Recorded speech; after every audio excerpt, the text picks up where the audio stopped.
noches. Muchas gracias a Juan Cancino por la invitación para estar aquí y evidentemente al museo por abrir las puertas. Felicidades por estos 20 años que se dicen muy fácil. Pareciera que el trabajo ha sido sencillo. Sería bonito que en algún momento el Güero, Elena, Salvador, Arturo, Toño nos platicaran lo que han sido estos 20 años de trabajo para que tengan ustedes este museo que pues por lo pronto es único en la zona media. Esta charla efectivamente, como dijo la maestra Elena, va a servir de parte introductoria al video que vamos a ver. Y me voy a referir efectivamente al ramal San Bartolo Río Verde, al momento en el que ferrocarril en este ramal llega a Río Verde. Primero habrá que recordar que cuando Porfirio Díaz llegó a la presidencia en 1877, el grueso del movimiento comercial se realizaba en el país a lomo de mula, por lo que la arriería era el pivote de la economía regional y nacional. Sin embargo, la carga más pesada era trasladada en carretas, casi siempre carretas de 2 ruedas. Pero debido al mal estado de los caminos, estas carretas frecuentemente debían ser descargadas para poder atravesar sobre lodazales o puentes endebles e incluso salirse del camino de rueda para rodear algún obstáculo.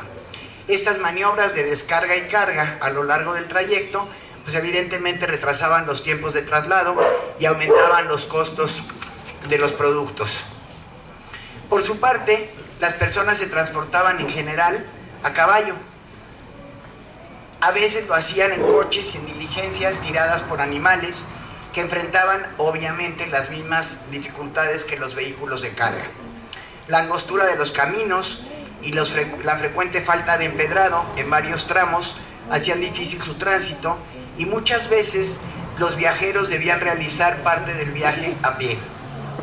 Estos anchos y pesados y altos transportes de 4 ruedas contaban con pasajes de distintas clases y precios, como después sucedería con el ferrocarril. Los pasajeros de primera viajaban en los asientos del interior, los de segunda en el pescante de la diligencia y los de tercera en el techo. Si bien la construcción y el mantenimiento de los caminos carreteros fue tema común y muy recurrente para las autoridades nacionales, estatales y municipales desde inicios de la vida independiente del país, el casi permanente estado de guerra en el que vivió México durante casi 60 décadas limitó el avance de este ramo y en muchos casos resultó en que los caminos fueran casi intransitables. Durante los gobiernos de Benito Juárez y de Sebastián Lerdo de Tejada, varias rutas fueron reparadas y se construyeron otras, pero en general los caminos distaban mucho de ser de primera. Pues además de no tener recursos y tecnología para construir rutas perdurables, las autoridades poco lograron cuando se trataba de convencer a los usuarios que debían cuidarlas. Un problema grave, por ejemplo, era el cruce del ganado, que terminaba de hacer irregular el camino de tierra. Al iniciar el porfiriato, en general, los principales caminos de rueda hacia el exterior de San Luis Potosí salían de la capital del estado y algunos formaban parte de rutas troncales nacionales.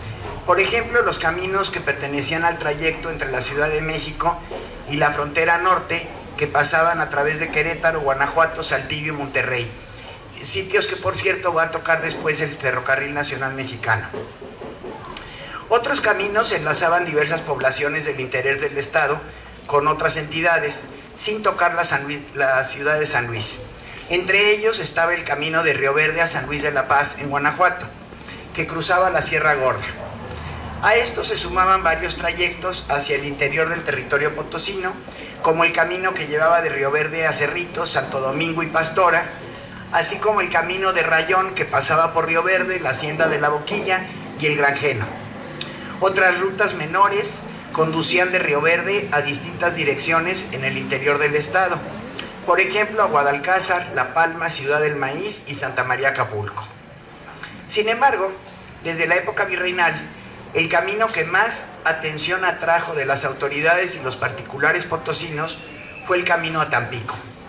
Durante el siglo XIX se atendieron principalmente 2 trazos: se proyectaron dos posibilidades para construir este camino. Uno a través de Ciudad del Maíz y Alaquines para llegar a Tula, Tamaulipas, de allá a Ciudad Victoria y finalmente al puerto tamaulipeco. Y otro que tocaba Río Verde y Ciudad Valles antes de llegar a Tampico. Las autoridades y particulares de San Luis Potosí estaban convencidos de que con la ruta a Tampico, y cito lo que publicaba el periódico, San Luis Potosí sería uno de los emporios del comercio y el país todo sentiría un potente incremento en sus riquezas mercantiles. Este interés en abrir la ruta de Tampico incluso llevó a que algunos lamentaran el fin de la guerra contra Estados Unidos, porque según afirmaron, si la paz no se hubiera logrado celebrar tan pronto, el nuevo camino sería hoy una cosa efectiva. Esto lo afirmaban porque los norteamericanos habían comenzado a explorar los posibles itinerarios que podrían seguirse desde la costa de Tamaulipas al interior del territorio potosino. El proyecto del camino a Tampico tardó en concretarse cerca de 40 años, debido a los conflictos políticos, a los enfrentamientos armados que afectaron el territorio nacional y estatal durante buena parte del siglo XIX, como comenté hace un momento. Frecuentemente, los responsables de las obras eran llamados por los bandos en conflicto para brindar su apoyo como ingenieros militares. Y en muchas ocasiones, los fondos previstos para los caminos se destinaron a gastos de guerra. Cuando esto sucedía, los trabajadores abandonaban las obras para no arriesgarse en caso de que el enemigo atacara el lugar donde laboraban o para unirse a alguno de los grupos en contienda. Así, muchas veces, los caminos quedaron sin vigilancia y a merced de fenómenos naturales como la lluvia, que provocaban destrozos que casi siempre resultaban en su inhabilitación. Terminado el conflicto, era necesario destinar recursos económicos y humanos para reconstruir lo que se había deshecho, como el cuento de nunca acabar. Hacia 1864, y estoy hablando de la época del imperio de Maximiliano, la ruta más utilizada hacia Tampico pasaba por Tula, Alaquines, Ciudad del Maíz y Guadalcázar. A pesar de las dificultades que representaba rodear hacia el norte y luego regresar en dirección sur para evitar la sierra en algunos trechos. Aunque los usuarios elevaron frecuentes quejas por las descomposturas de consideración y porque varios tramos resultaban intransitables en el tiempo de agua y bastante molestos en los de seca, este trayecto continuó en operación hasta la llegada del ferrocarril y se convirtió en la principal ruta para la comunicación entre la ciudad de San Luis Potosí y la costa de Tamaulipas. Incluso fue utilizada por los comerciantes de Río Verde que llegaban a ella a través del camino que enlazaba a esta población con Ciudad del Maíz. Si bien las autoridades potosinas procuraron no desatender las composturas y la conclusión del camino a Tula, desde 1851 desviaron su atención a la apertura de la ruta por Río Verde, o sea, el segundo trayecto que mencioné hace un momentito, y hacia ella orientaron la mayor parte de los recursos económicos y humanos. ¿A qué se debió el cambio del trazo propuesto originalmente? Esta pregunta podría responderse de varias maneras. Podrían utilizarse argumentos relacionados con la geografía o con los tiempos de recorrido e incluso con el volumen y el costo de la carga. Sin embargo, todo parece indicar que la decisión resultó más bien del fortalecimiento de los grupos de poder locales de Río Verde, que encabezados por Paulo Verástegui, poseían ya un amplio poder político en el estado, gracias a sus vínculos en la ciudad de San Luis y en la capital del país. De hecho, desde mediados del siglo XIX, el centro de las decisiones políticas de San Luis Potosí se encontraba en Río Verde, donde se mantuvo hasta la consolidación del gobierno porfirista, cuando se trasladó a la capital del estado, como evidentemente correspondía. La primera etapa constructiva del camino entre la ciudad de San Luis Potosí a través de Río Verde y Ciudad Valles para llegar a Tampico había iniciado a finales de 1840. Sin embargo, Las obras fueron afectadas por la rebelión que encabezaron Eleuterio Quirós y Tomás Mejía en la Sierra Gorda, y aunque los trabajos no se suspendieron del todo, los avances fueron muy pocos, porque el gobierno potosino utilizó el dinero destinado a las obras para cubrir los gastos militares. Sofocada la rebelión de la Sierra Gorda, se reanudaron las obras y pronto se abrió al tránsito el primer tramo rumbo al Golfo de México, que iniciaba en Río Verde. Sin embargo, nuevos conflictos armados resultaron otra vez en el desvío de los recursos a gastos de guerra y en el retraso de la construcción.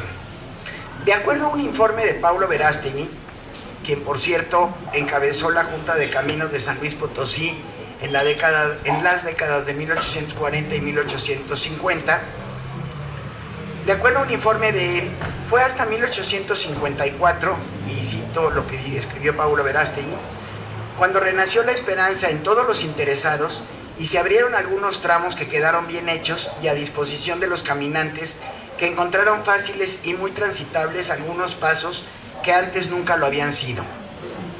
Hasta ahí Paulo Verástegui. Sin embargo, cuando estalló la Guerra de Reforma, el camino aún no estaba terminado. Quedaban pendientes de realizarse varias obras que llamaban secundarias para la perfección de la ruta, especialmente en los tramos concluidos. Entre estas obras estaban 3 puentes, uno de los cuales cruzaría sobre el Río Verde. El conflicto armado de la Guerra de Reforma provocó nuevos retrasos, porque las autoridades ordenaron suspender las obras por temor a cualquier reunión de hombres, y debido a que en ocasiones la pólvora que se requería en los trabajos fue ocupada para elaborar parque. En 1864, el camino quedó regularmente transitable, aunque solamente el trecho entre Río Verde y Tampico, pues faltaba construir el tramo entre Río Verde y la capital potosina, debido a la falta de recursos económicos y técnicos para superar la sierra que divide este valle de San Luis con el de Santa Catarina. De ahí que los viajes entre la capital y Tampico siguieron realizándose preferentemente por el trayecto de Ciudad del Maíz y Alaquines, a pesar de las constantes quejas de los usuarios por el mal estado de aquel camino. Años más tarde, durante la administración lerdista, que en el estado estuvo encabezada por el licenciado Pascual María Hernández, las autoridades potosinas retomaron el proyecto del camino entre Ciudad de San Luis y Río Verde. En alguna ocasión, el gobernador, encabezando aquí una reunión de cabildo, informó que la construcción sería costeada por la legislatura estatal. En 1876, mientras dicho gobierno enfrentaba el avance de la revuelta tuxtepecana, encabezada por Porfirio Díaz, la prensa oficial del estado de San Luis no dudó en afirmar que, a pesar de las circunstancias, se seguía trabajando en la obra para unir San Luis con Río Verde. Sin embargo, al iniciar el porfiriato, las diligencias todavía no podían realizar el viaje completo entre la ciudad de San Luis y el puerto de Tampico, ni por la ruta de Río Verde ni por la que iba por Ciudad del Maíz. En ambos casos funcionaban algunos tramos, pero en los dos se combinaban trechos de rueda y de herradura, y además se registraban frecuentes robos. En 1877, el gobernador Carlos Díez Gutiérrez ordenó realizar la obra, pero optó por el trazo a través de Ciudad del Maíz y Alaquines. Esta decisión fue una de las primeras medidas que aplicó la nueva administración para debilitar a los grupos de poder tradicionales rioverdenses, con el fin de atraer el centro de las decisiones políticas a la capital del estado, y respondió además a la estrategia del gobierno federal encabezado por Porfirio Díaz para debilitar a los sectores que venían ejerciendo el poder desde hacía varios años. Finalmente, el 5 de mayo de 1878, el camino a Tampico por Ciudad de Maíz y Alaquines se abrió en su totalidad al tránsito. La fecha elegida para su inauguración fue también aprovechada para celebrar el inicio de la construcción de una vía de ferrocarril también hacia Tampico, cuya concesión había obtenido el gobierno potosino. Para entonces, México contaba únicamente con cerca de 900 kilómetros de vía férrea y la única línea de ferrocarril completa que funcionaba era la línea México-Veracruz, que se había inaugurado en 1873. Menciono que 34 años después, cuando Porfirio Díaz dejó la presidencia, el país contaba ya con cerca de 20,000 kilómetros de vía férrea. O sea, por eso el porfiriato es considerado la época de los ferrocarriles en México. Cabe mencionar que durante los 4 años de gobierno de Manuel González, comparativamente durante el porfiriato, fue durante el periodo que mayor número de kilómetros de vía se construyeron y mayores concesiones se dieron. González prácticamente quintuplicó la cifra que recibió de kilómetros de vía. De estos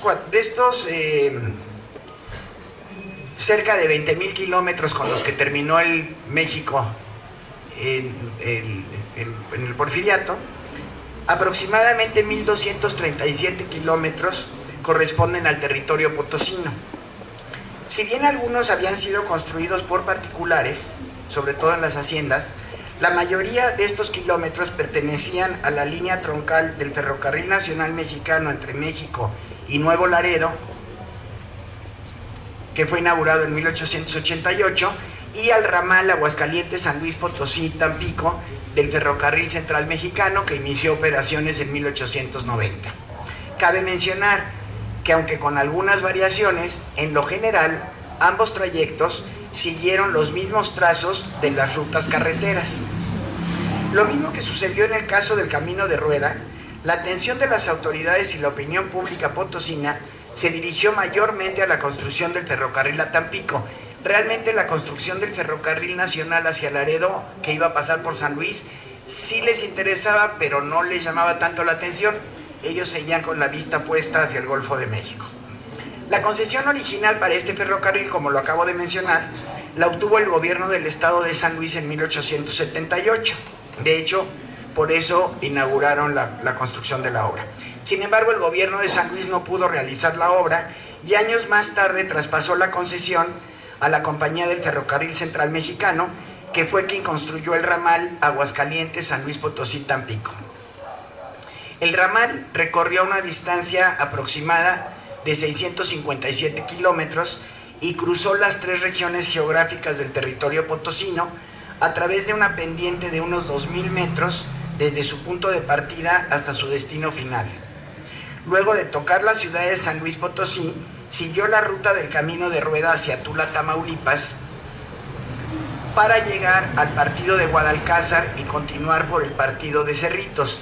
Aquí menciono que desde mediados del siglo XIX, administrativamente el estado de San Luis estaba integrado por 13 partidos políticos, encabezados cada uno por un jefe político, y cada partido integrado a su vez por varios municipios. El total de los municipios en esos años era de 57. Uno de estos partidos políticos era el partido de Río Verde, cuya cabecera se encontraba en esta misma población y se conformaba con los municipios de Río Verde, Ciudad Fernández, Pastora y San Ciro de las Albercas. Bueno, entonces el ferrocarril a Tampico sigue el camino de Tula hasta llegar a Cerritos.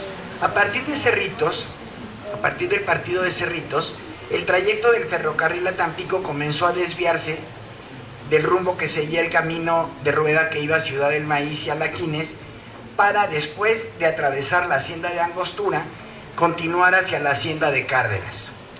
Así, tanto Ciudad del Maíz como Río Verde quedaron fuera del recorrido del tren, aunque ambas poblaciones habían disputado durante varias décadas quedar incluidas en la ruta Tampico. ¿Por qué la empresa ferrocarrilera modificó el trayecto? La respuesta más sencilla es que la hacienda de Cárdenas era propiedad del gobernador Carlos Díez Gutiérrez, pero me parece que no es la única respuesta. Las empresas ferrocarrileras lo que querían era hacer negocio con la construcción de ferrocarriles, entonces buscaban las mejores condiciones técnicas y económicas para construir sus líneas.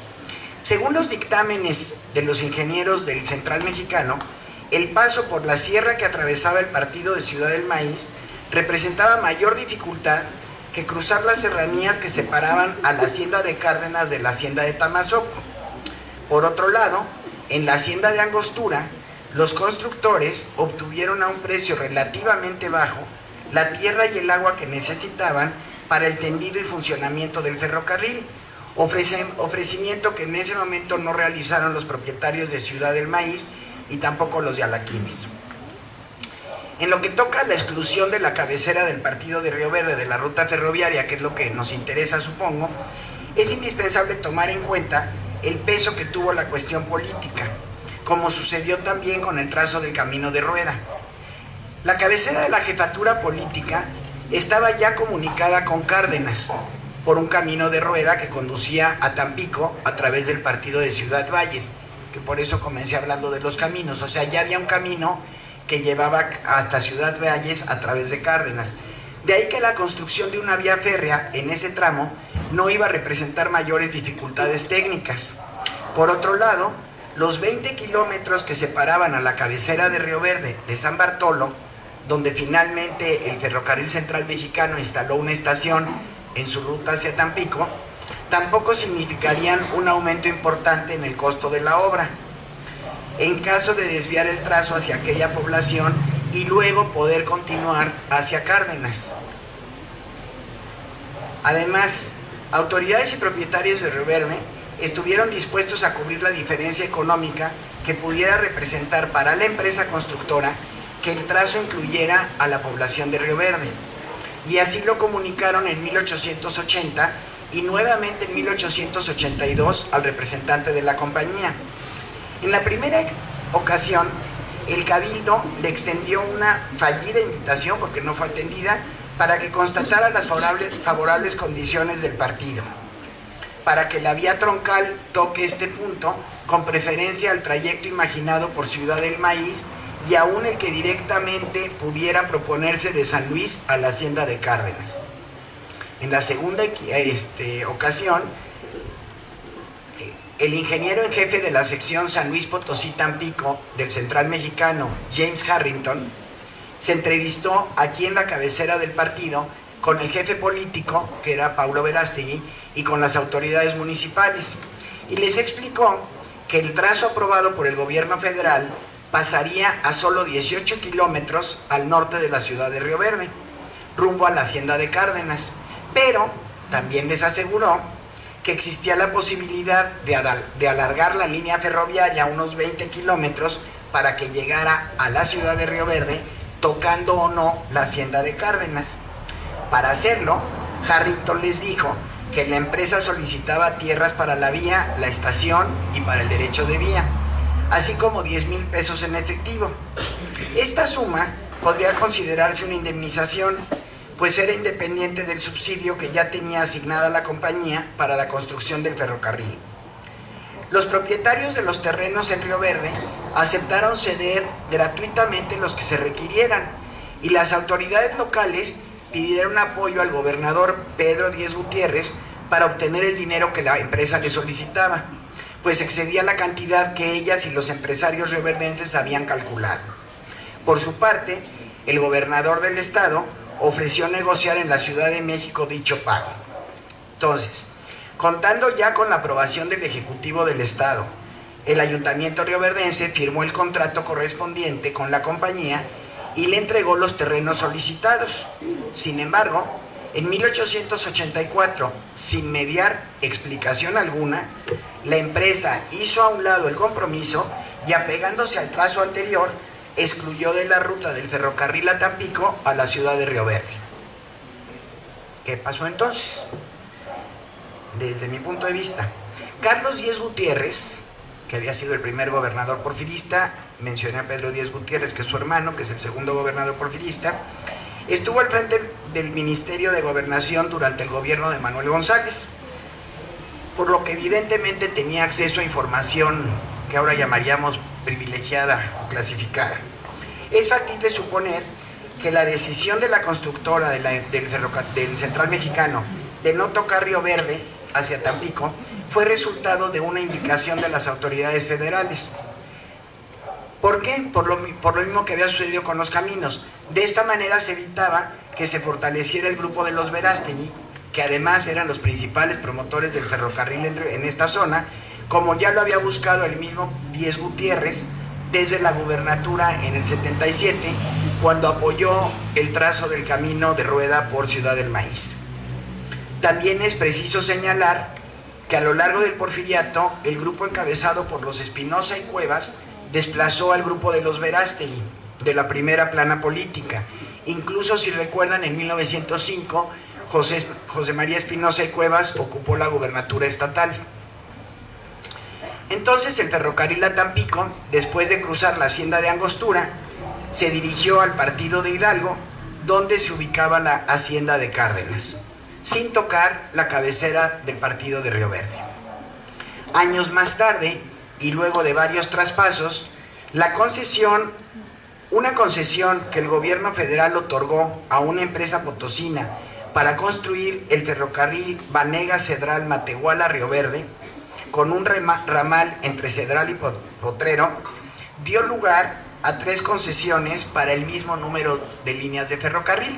De esta concesión del ferrocarril Banega-Cedral-Matehuala-Río Verde, la primera concesión que se desprendió fue la del ferrocarril Banega-Cedral-Matehuala y el ramal a Potrero, que obtuvo el Nacional Mexicano, el Potosí-Río Verde, que consiguió la Compañía Metalúrgica Mexicana, conocido comúnmente o cariñosamente como el Piojito, que llegó hasta Sierra de Álvarez, no llegó más allá,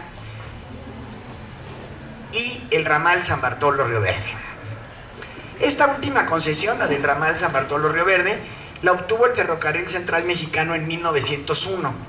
En el contrato que firmó con el gobierno federal, recibió también la aprobación para prolongar la vía hasta la cabecera municipal de San Ciro de las Albercas, hoy de Acosta, así como para construir los ramales que considerara convenientes, los mismos que no se construyeron. También quedó estipulado que la empresa recibiría una subvención de 2,000 pesos por kilómetro construido en bonos de la deuda interior entregados por su valor nominal, mientras la empresa del Central Mexicano quedó obligada a depositar 3,000 pesos en bonos de la deuda pública consolidada para garantizar sus obligaciones a manera de fianza. Luego de la inauguración del ramal, la Tesorería General de la Federación le devolvería el cupón que amparaba esta fianza.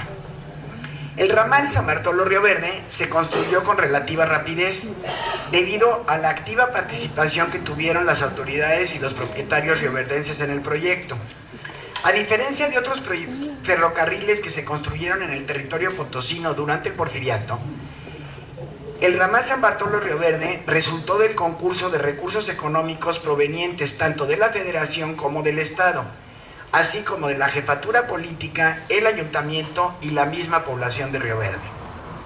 En mayo de 1900, Franco Verástegui, quien desde 1882 había encabezado las diferentes negociaciones para que Río Verde se enlazara a la vía del Central Mexicano, obtuvo finalmente la respuesta favorable de dicha empresa, la cual solicitó al Ayuntamiento de Río Verde una subvención de 40,000 pesos para realizar la obra. Esta cantidad es independiente de la que le otorgaría el gobierno federal. El mismo Franco Verástegui realizó una recaudación entre los hacendados rioverdenses con la que logró asegurar la tercera parte de esa cifra. No era la primera vez que los propietarios de Río Verde participaban en la construcción de una vía de comunicación. Como sucedió durante buena parte del siglo XIX, ante la incapacidad económica del gobierno en turno para realizar las obras, frecuentemente los particulares ofrecieron sus servicios para construir y reparar los caminos de rueda, aunque generalmente pidieron también una subvención a las autoridades. Para la construcción del ferrocarril, además de la contribución de los propietarios de Río Verde, las autoridades del partido solicitaron a los municipios que comprendía la jefatura política, o sea, Ciudad Fernández, San Ciro, Pastora y el mismo Río Verde, contribuir con los recursos que les fuera posible para completar la cantidad que estaba solicitando el Central Mexicano. San Ciro fue el único que no aportó nada. Ciudad Fernández y Pastora enviaron algunos recursos, mientras Río Verde reunió unos 5,000 pesos. Por su parte, el gobierno del estado destinó al proyecto el 10% de la recaudación de impuestos de este mismo partido de Río Verde. Sin embargo, la suma que reunieron no fue suficiente para cubrir el monto que solicitaba la empresa. No obstante, pudo llegarse a un acuerdo con ella, en el cual se contempló nuevamente la entrega de los terrenos indispensables para realizar las obras. Con la inauguración del ramal San Bartolo-Río Verde, concluyó la etapa de construcción de las principales líneas de ferrocarril que se tendieron en el territorio del estado de San Luis Potosí durante el Porfiriato, cuyo inicio había tenido lugar 24 años antes. Las fiestas de inauguración del ramal San Bartolo-Río Verde se realizaron el 25 y 26 de mayo de 1902, y los eventos fueron presididos por el gobernador del estado, ingeniero Blas Escontría, quien viajó en ferrocarril desde la ciudad de San Luis Potosí hasta Río Verde. Mientras, la organización de los festejos quedó a cargo de una comisión encabezada por el jefe político Paulo Verástegui Bustamante. Meses antes, el 2 de abril, el mismo gobernador Escontría había inaugurado el alumbrado eléctrico en la ciudad de Río Verde, con lo que esta población se convirtió en la segunda en el estado en contar con este servicio luego de la ciudad de San Luis. La compañía eléctrica, que funcionó en Río Verde, ubicó su planta en la hacienda de San Isidro, propiedad de la señora Refugio Martínez, viuda de Piernás. El gerente de la empresa, Francisco I. Martínez, había tenido una importante participación en las negociaciones para la construcción del ramal de ferrocarril a Río Verde, actuando como representante en la comisión nombrada por el Ayuntamiento de Río Verde. De acuerdo a lo que narra Adolfo B. González en un librito que tituló Álbum Rioverdense, la noche del 25 de mayo, durante la serenata que se realizó con motivo de la llegada del ferrocarril, la ciudad de Río Verde se iluminó con las 150 lámparas incandescentes de 16 bujías que pertenecían al alumbrado público, de un total de 400 lámparas que había en la ciudad. González anota que para recibir al ferrocarril se levantó un templete en la estación, donde las autoridades y varias personas notables del partido y el municipio dieron la bienvenida al gobernador y su comitiva, quienes viajaron en 3 carros de primera clase y uno especial para el mandatario del estado. El acto fue amenizado con música y discursos alusivos, y dice González, todo en medio de un desbordante entusiasmo. El mismo González relata que los invitados fueron conducidos a la ciudad en multitud de coches por las calles de Río Verde, que toda la población estaba engalanada para la gran fiesta. Y lo cito, las calles adornadas con exuberantes plátanos, que les daban un aspecto encantador. En los balcones, en las ventanas, en las puertas, lucían colgaduras, entre las que dominaban naturalmente nuestros hermosos colores nacionales. Siguiendo el relato de González, sabemos que los invitados fueron recibidos en alojamientos preparados de antemano para ellos y que tuvieron a su disposición el servicio del restaurante d'Argents durante su estancia. Asimismo, que el gobernador fue alojado en la casa de Pablo Verástegui, la cual era la más cuidadosamente adornada. Lucía colgaduras en las puertas y ventanas y frescas guirnaldas en los corredores, mientras la calle donde se ubicaba se adornó por un sinnúmero de pabellones, gallardetes y coronas cubiertas por un vistoso cielo formado por papeles multicolores. Por la tarde se realizó una corrida de toros en honor a los visitantes, y en las primeras horas de la noche una vistosa cabalgata en la que participaron algunos centenares de jinetes que llevaban brillantes teas encendidas recorrió la ciudad, encabezada por los presidentes municipales de Río Verde y de Ciudad Fernández, quienes, a través de Pedro Hernández, dieron la bienvenida al gobernador con un sencillo discurso. Con la cabalgata desfilaron también diversos grupos de obreros, cada uno llevando un estandarte con el nombre o la profesión del gremio. Luego se realizó una serenata en la plaza principal que se prolongó varias horas y estuvo muy concurrida. González describe los adornos de la plaza y anota lo siguiente. El jardín de la plaza estaba adornado de multitud de farolillos venecianos que de modo fantástico lucían entre el oscuro follaje. En los 4 ángulos del jardín se levantaban elegantes portadas con los atributos de la agricultura. Postes revestidos de heno ostentaban escudos con las armas nacionales o gorros frigios circuididos con los destellos de la libertad. Multitud de focos incandescentes iluminaban a diurno, o sea, como si fuera de día, el simpático paseo. Cabe mencionar que en el centro de la plaza se levantaba un kiosco que fue construido en 3 días gracias a la voluntad de Juan F. Barragán. El día 26, por la mañana, el gobernador, las autoridades locales y los invitados se trasladaron a Ciudad Fernández. Ahí inauguraron un plantel de instrucción primaria. El evento fue acompañado por música y discursos, mientras el presidente municipal aprovechó la ocasión para leer la memoria de los trabajos que realizó aquel ayuntamiento para la construcción de la escuela. Más tarde, ya de regreso en Río Verde, se celebró un banquete en un salón preparado exprofeso en la Plaza de la Reforma, en la plaza principal. Nuevamente la descripción de González.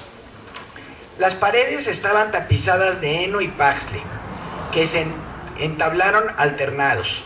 Sobre el gris lucían adornos artísticamente formados de hojas de chamal, siendo las cifras del señor gobernador las que adornaban la cabecera.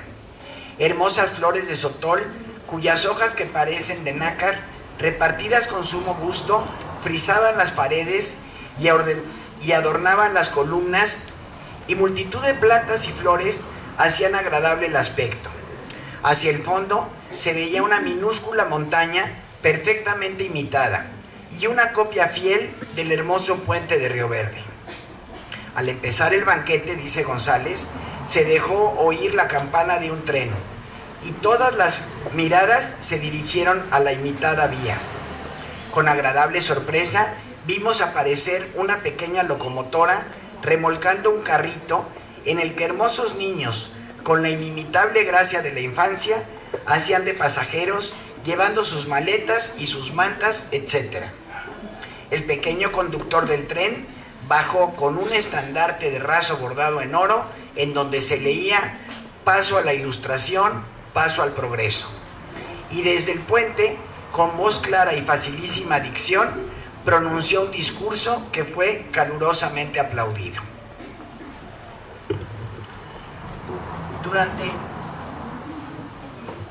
Durante el banquete, que fue preparado para 200 personas, pero que según las crónicas la concurrencia rebasó el número de 200, nuevamente estuvieron presentes los discursos, también los brindis, así como algunas poesías declamadas por Juan F. Barragán, Gonzalo Verástegui y Jacobo Dávalos. Luego del banquete dio inicio el baile, que terminó cerca de las 4 de la mañana. Con ese evento concluyeron los festejos por la llegada del ferrocarril a Río Verde, que desde el primer momento mostró su impacto en la ciudad a través de algunas obras materiales. Por ejemplo, la construcción del kiosco de fierro, madera y ladrillo en la plaza principal, que ya mencioné, el enladrillado de la misma plaza, la pintura y el decorado de las oficinas de la jefatura política, reparaciones en 2 escuelas para niños de ambos sexos aquí en Río Verde. Aunque probablemente la obra más importante haya sido la apertura de una avenida para comunicar la estación del ferrocarril con la ciudad, la que me parece es la calle donde ahora se ubica este museo. Si se van para allá, llegan directo a la estación. Para terminar, y a manera de enlazar con el evento que nos reúne hoy, que es la presentación del video sobre el puente, me permito leer el relato del mismo Adolfo González, quien viajó en el tren inaugural. Este relato se refiere al último tramo del trayecto entre la estación San Bartolo y la estación de Río Verde. Y dice González: ya columbramos la rica vegetación de Río Verde, ya podíamos distinguir sus verdiniegos naranjales, sus hermosas huertas cuidadosamente cultivadas, ya aspirábamos su perfumado ambiente, cuando el tren moderó su velocidad. Llegábamos al puente, al magnífico puente de fierro que cruza el fecundante río de aquella privilegiada región del estado. La comitiva toda se agolpó a la ventanilla de los coches para contemplar aquella magnífica obra. A las márgenes del río se extienden elevados terraplenes reforzados por indestructibles muros de cal y canto que aseguran la vía de las frecuentes inundaciones. El puente, suspendido de solo un claro, se levanta majestuoso a muchos metros de altura del nivel del cauce, apoyado en sus robustos estribos de mampostería que lo hacen inmovible aún por las más impetuosas y abundantes crecientes del río. De este lugar, que está como a 2,5 kilómetros de Río Verde, se apiñaba la multitud a los lados de la vía, saludando al señor gobernador con entusiastas aclamaciones. Al ver tan crecida concurrencia, nos pareció que encontraríamos triste y escueto el lugar de la recepción. Pero no fue así, muy al contrario. Una multitud inmensa, compacta, entusiasta hasta el delirio, obstruía, podríamos decir, la vía hasta las elegantes tribunas levantadas a la entrada de la población de Río Verde. Y concluyo comentando que no es de extrañar el enorme entusiasmo que causó la llegada del ferrocarril a Río Verde, pues de acuerdo a la mirada de la época, era el progreso el que llegaba a Río Verde. Muchas gracias.